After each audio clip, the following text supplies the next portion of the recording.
কি ব্যাপার আপনি?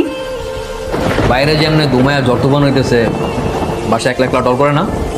না। ভালো ভালো, গ্রাম্য মেয়ে না, সাহস আছে, ভালো। তো আজকে যে ইন্টারভিউ দিতে গেছেন, আপনি ইন্টারভিউর খবর কি? পাস করছেন? কি তোমার দেখতে তো তা মনে হয়। আমি আপনাদের কইছিলাম না পাস করবেন না, এটা আমার দোয়া। আমি বুঝে ফেলাইছি যে পাস আপনার দ্বারা হইব না। শোনেন, আপনার একটা কথা কই, এরপরতে আমি যদি কোনো কিছু কই আপনারে, তো মাথায় ধরে বুঝে শুনে চলে, বুঝলেন নাই? আরে কই গেলি?